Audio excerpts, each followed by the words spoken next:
Бүгүн Бишкекте клиника аралык турнир болуп атат. Азыр эки полюда эки команда ойноп жаткан учуру.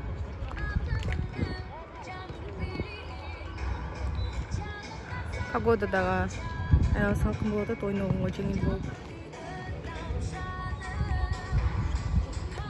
Уюштуруучу Медитек азыр футболчуларга плов уюштуруп, плов берип. Бул жакта уюштуруучулар отурат жана көзөмөлдөөчүлөр.